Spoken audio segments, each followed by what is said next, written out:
ভাইজান, আমি তো কোনোদিন আপনার কাছে কিছু চাই নাই। বোন হিসেবে আপনার কাছে একটা জিনিস চাই, আপনার কিন্তু দিতে হইব ভাইজান। আরে দেওয়া থোয়ার কথা পরে, কি চাও আবদারটা কি ওইটা তো আমাকে বুঝতে হইব, তারপরে আমরা কথা দিতে পারবো দিমু কি দিমু না। ভাবি, আমি রাজু আর জোনাকির বিয়ের প্রস্তাব নিয়ে আইছি। আমারে মাফ করে দিস বোন, তোর এই প্রস্তাব আমি রাখতে পারলাম না। কেন রাখতে পারবেন না ভাইজান?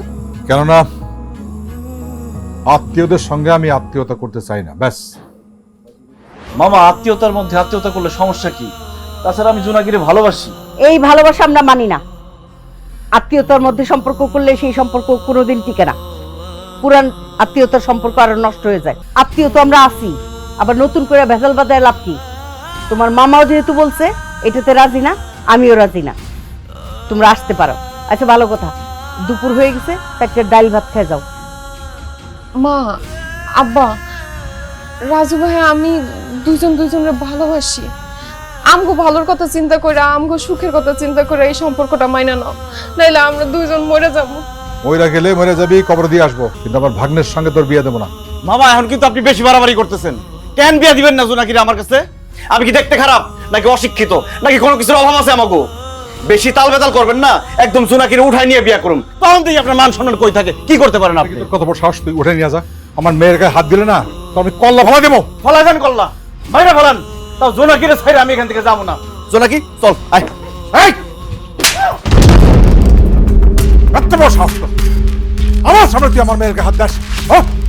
বেরো, তোর সব কটা বেরো, বেরো আমার বাড়ি থেকে, তাহলে ঘাট ধাক্কা দিয়ে বার করে দেবো। বেরো বেরো। আপনি আমার বয়সে বড়, আমার বউয়ের বড় ভাই হইয়া পার পায়ে গেলেন আমার ছেলের গায়ে হাত দিয়া। যে কেউ আমার ছেলের গায়ে হাত দিব, আমি তারে 10 হাত মাটির নিচে পুঁতে ফেলাবো। আজকে থেকে আমার কোনো শ্বশুর বাড়ি নাই। আপনার সাথে আমার যে সম্পর্ক ছিল, সেই সম্পর্ক আমি ছিন্ন করলাম। জীবনে কোনোদিন আমি এই বাড়িতে আর আসুম না। রাজু, তোরে আমি কইতেছি, জোনাকিরে ভুলা যা। বাপ হিসাবে তোর প্রতি আমার আদেশ। ভাইজান, আমার বাপ মা যেদিন মারা গেছে আমি এতটা কষ্ট পাই নাই। আমি যতটা কষ্ট পাইছি আজকে আপনি আমার সামনে, আমার স্বামীর সামনে আমার সন্তানের গায়ে হাত তুলছে। আমি জীবনে বাইসে থাকতে আপনারে আর ভাই বইলা পরিচয় দিব না। আর রাজু, তোরে বলি, এরপর তার মেয়েরে যদি তুই কোনোদিন আর বিয়ের চিন্তা করস, তাইলে তুই আমার মরা মুখ দেখবি।